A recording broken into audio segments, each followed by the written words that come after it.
Hello everyone and welcome to yet another episode of Alokik The Journey Within। और आज का हमारा विषय है The 9 Types of Toxic People to Avoid। तो दोस्तों आज के एपिसोड की शुरुआत में आपको एक किस्सा बताता हूँ। मेरी एक बहुत फेवरेट फिल्म है हम तुम, जिसमें रानी मुखर्जी का ये डायलॉग है कि लोग बुरे नहीं होते हैं, अच्छे लोगों पर बस बुरा वक्त आ जाता है। और ये जो बुरा वक्त है ना, वो बुरा वक्त कभी कभी चले जाने के बाद भी जो बुरा बर्ताव है, जो बुरी आदतें हैं, वो लोगों में रह जाती है। और ये जो बुरी आदतें हैं, रहते रहते वो कहीं ना कहीं एक जहरीला फॉर्म ले लेती है। और ये उनका जो जहरीलापन है, वो टॉक्सिसिटी जो उनकी है, वो हम जब उनके लाइफ में आते हैं तो उनके थ्रू दैट नेगेटिविटी, दैट जहरीलापन कम्स टू अस। तो आध्यात्मिक सफर पे जब आप हो, जब आप अपने आप से जुड़ने की जर्नी में हो और जब आप उस उच्च ऊर्जा से जुड़ने की शक्ति में हो, हम किसी को जज तो नहीं करते हैं, लेकिन इस बात का जजमेंट लगा लेना कि सामने वाले इंसान के क्या फितरतें हैं, किस किस्म की चीज़ों को मुझे अवॉइड करना चाहिए, ये चीज़ों का ध्यान रखना ज़रूरी है। इसीलिए हम आज का वीडियो में देखेंगे कि ऐसे क्या टाइप के जहरीले लोग हैं या क्या जहरीली आदतें हैं जिनसे हमें दूर रहना चाहिए। तो दोस्तों, इसमें इंटरनेट में काफ़ी सारे लिस्ट्स हैं, this type of toxic people, that type of toxic people. उनके क्लासिफिकेशन की टर्मिनोलॉजीज थोड़ी बहुत अलग है। तो मैंने 2-4 लिस्ट को स्टडी करके क्लब करके ये बनाया हुआ है। डिस्क्लेमर दे देता हूँ, कोई ज्ञानी पंडित तो हूँ नहीं मैं। तो आपके लिए मैंने कुछ एक अपने तरीके से जो बनाया है वो अभी एक एक बताता हूँ आपको। सबसे पहला किस्म जिन टाइप के लोगों से हमें दूर रहना चाहिए वो है द कैटास्ट्रोफाइजर्स। ये वो लोग होते हैं दोस्तों जो हर चीज में बात का बतंगड़ और बात का बुरा बतंगड़ बना देते हैं। मतलब छोटी सी कोई समस्या है ना, अगर हल्की सी बारिश भी आ गई, आज तो मुंबई डूब जाएगा, ये वो जो बोलने वाले लोग होते हैं ना, दीज आर द कैटास्ट्रोफाइजर्स। लेकिन इनका क्या होता है, इनको कैटास्ट्रोफी से प्रेम होता है, इनको एक सब हर चीज में सबसे बुरा ही सोचते हैं वो।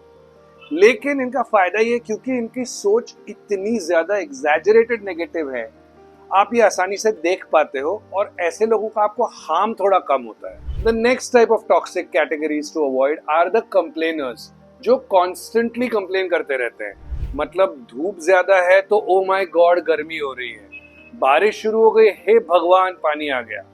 सर्दी में उनको ठंड का प्रॉब्लम है, गर्मी में उनको पसीने का प्रॉब्लम है।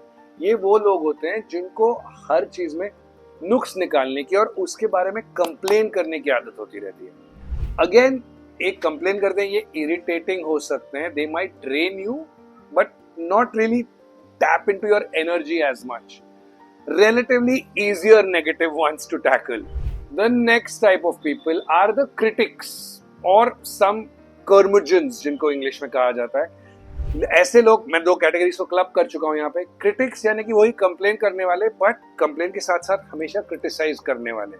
हमारी फिल्मों में और सीरियल्स में जो सास होती है ना, वो ऐसे होती है, सब्जी में नमक कम है, रोटी थोड़ी और गर्म होनी चाहिए थी, फलाना ढिमका, you get the point, right. और जो कर्मजन्स होते हैं ना, ये मतलब चिड़चिड़े लोग होते हैं। They are difficult to please. आप कुछ भी कर लो, अगर 10 चीजें अच्छी हो रही है और उसमें एक चीज में नुक्स है, उनको सिर्फ वो नुक्स दिखाई देता है। अब ऐसे लोग आप क्या कर सकते हो, ये अगर आपके बॉस है तो आपको बहुत परेशान करेंगे, ये अगर आपके स्पाउस है तो आपको खुद को ही संभालना पड़ेगा, ये अगर आपके पेरेंट्स हैं तो this will have problems in terms of the way you grow up, but you have to tackle your situation such that their behavior does not affect you. The next kind of toxic people I would say are the unbalanced people. अब यहाँ पर मैंने 2 किस्म के लोग लिए हैं।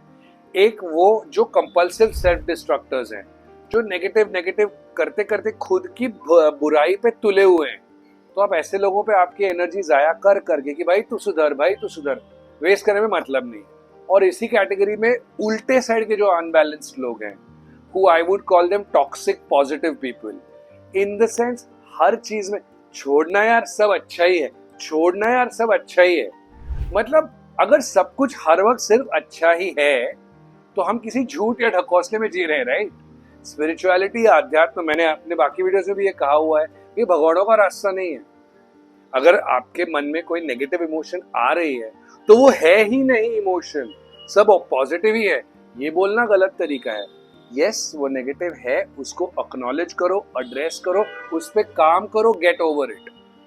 Unbalanced लोग, टॉक्सिक पॉजिटिव और सेल्फ डिस्ट्रक्टिव वंस, कॉशन के साथ डील कीजिए उनके साथ। The next category of people we should try and avoid are the ones who are either conversation hoggers और देन दे आर कंज्यूमर्स। अब हम थोड़े थोड़े से डेंजरस जोन में जा रहे हैं।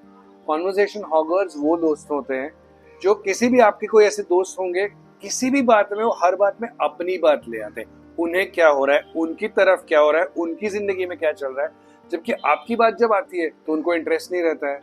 ये होते हैं कॉन्वर्सेशन हॉगर्स। पूरे कॉन्वर्सेशन में they want to be in the focus. और इसी टाइप का एक सब टाइप है वो द कंज्यूमर्स। ऐसे लोग जो आपसे सलाह मशवरा तो 50 बथेरे पूछ लेंगे आपसे सवाल, लेकिन आप कितना भी उनको प्यार से समझाओ, पुचकार के समझाओ, बहुत टाइम से समझाओ, कोई भी सवाल जो आपने बात बताई है, आपका एडवाइस वो इम्प्लीमेंट तो करेंगे नहीं, आपकी एनर्जी कंज्यूम कर लेंगे। ऐसे लोगों से, और क्योंकि ये ऐसे कंप्लेन करने वाले या चिड़चिड़े लोग जो होते हैं उनके जैसे नहीं है, ये आपके दोस्त हो सकते हैं। You have to be careful with such people. You have to now start saving up on your energies when it comes to people like this. The next category of toxic people who you should avoid are the most fun toxic people because these are the gossip experts. ये मतलब इंसानों का junk food है, जो test में बहुत अच्छा लगता है, जो करने में मजा भी बहुत आता है। उनके साथ हम भी गॉसिप कर लेते हैं, हम भी गॉसिप वाले होते हैं। वैसे इंसानी फितरत ही है गॉसिप करने की, लेकिन गॉसिप कर करके आप धीरे धीरे समझ जाओगे उससे आपको कुछ वैसे खास फायदा होता नहीं है। इसलिए मैंने कहा these are the junk food of people. आप कभी कभी 5-6 घंटा बात करके आ जाते हो किसी दोस्त के साथ, आधी बॉटल विस्की खत्म कर देते हो, पूरी दुनिया की बात कर चुके होते हो, और next day when you think कल कुछ मीनिंगफुल किया क्या? नहीं यार, क्योंकि आप गॉसिप वालों के साथ थे, आप भी गॉसिप कर रहे थे। तो अगर आप खुद भी गॉसिप कर रहे हैं ना, तो धीरे धीरे कम कीजिए। बहुत मुश्किल होता है, मुझे बहुत एफर्ट लगता है अपने गॉसिप की अर्जेस को अभी भी दबाने के लिए। आप भी मेरे साथ कोशिश करते रहिए, no gossip. The next one are the picture perfect people. ये अमूमन हर फिल्म में कोई एक ऐसा होता है, हीरो का भाई या हीरोइन की बहन या बेस्ट फ्रेंड, जो हर मामले में परफेक्ट है। और ऐसे लोग जो खुद को भी परफेक्ट मानते हैं, उनका घर परफेक्ट है, लाइफ परफेक्ट है, करियर परफेक्ट है, फैमिली परफेक्ट है, बच्चे परफेक्ट है, लेकिन कहीं ना कहीं ये होता है एक विनियर है। हम क्या कर लेते हैं, उनकी परफेक्ट जिंदगी देख के हम अपनी जिंदगी को कोसने लगते हैं। इन लोगों का ये प्रॉब्लम होता है, वेदर और not they overtly thrust themselves upon you, we let them thrust themselves upon us. So we just need to be careful because ये जनरली वो लोग हैं जिनको देख के हम चकाचौंध में उनकी, we are in awe of them. Oh my God, ये कैसे बात करता है, ओ माय गॉड ये कैसे दिखता है। लेकिन प्रॉब्लम्स उसके लाइफ में भी सेम ही है, आपसे थोड़े अलग होंगे, लेकिन they know how to mask it really well. तो इनसे दूर रहते वक्त ये सीख लेना जरूर अच्छा है कि अपने प्रॉब्लम्स दुनिया के सामने कैसे पेश करने चाहिए, बट इनको as a close friend treat मत कीजिए। The next category is the judgmental type of people. ये वो लोग हैं दोस्तों जो थोड़े क्रिटिक्स के भी मिक्सचर है और ये पिक्चर परफेक्ट वालों के भी मिक्सचर है। हर बात में नुक्स निकाल दें, हर बात में जज कर दें, तूने ये ऐसा क्यों किया है, तूने ये वैसा क्यों किया है। इन लोगों का प्रॉब्लम ऐसा ही है कि इनको सिर्फ क्रिटिसाइज करना आता है, लेकिन ये मोस्ट ऑफ द टाइम्स लोगों के बॉस ऐसे हो जाते हैं, तो then it's a big problem, you can't avoid them. You need to then start working towards building your inner strength such that they cannot take away what you bring to the table. और judgmental लोगों से एक चीज आपको बताऊं मैं, generally क्योंकि most of them are pretty accomplished in what they have done in their lives, तो उनसे वो कैसे किया है ये सीखना, बिना अपने आप को कम समझे हुए, बिना अपने आप को कोसे हुए, बिना उनके जजमेंट के जहरीलेपन का शिकार बने हुए, ये अगर आप कर सको तो ऐसे लोग एक तरीके से एक इंस्पिरेशन हो सकते हैं of not what to learn but of what not to learn. And the last type of people who you should be avoiding, the toxic ones, according to me the most dangerous ones, these are what I would call the two-faced people, and also according to this blog that I was reading by Jay Shetty, these come in the category of changers. ये वो लोग होते हैं जो लोग देख के अपनी कहानी बदल देते हैं, आपको कुछ किसी और को कुछ, या जबान पर एक पीठ पीछे कुछ और। ये जो लोग होते हैं ये सबसे ज्यादा जहरीले होते हैं, उन लोगों से भी ज्यादा जो कंप्लेन करते हैं, जो क्रिप करते हैं, जो क्रिटिसाइज करते हैं, जो जज करते हैं, क्योंकि वो सब खुले में कर रहे हैं।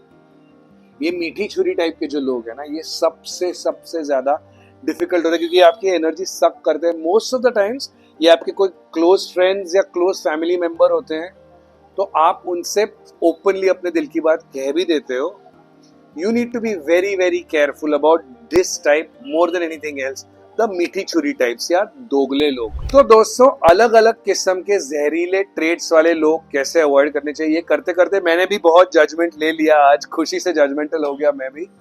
अब लेकिन ये देखते हैं इतना जान लेने के बाद, इतना समझ लेने के बाद, how to avoid these people और how to deal with it, because you can't completely avoid people, right. अगर आप 100 लोगों को जानते हो जिनमें से 70 लोग इस कैटेगरी में आते हैं, सडनली आपका सर्कल 30 लोगों का नहीं हो सकता है। प्लस कुछ इसमें से लोग ऐसे हो सकते हैं जो आपके बहुत क्लोज रिलेशनशिप में है, आपके स्पाउस, आपके पेरेंट, आपके बॉस, आपके बच्चे, आपका best friend. You never know how to tackle it then, right.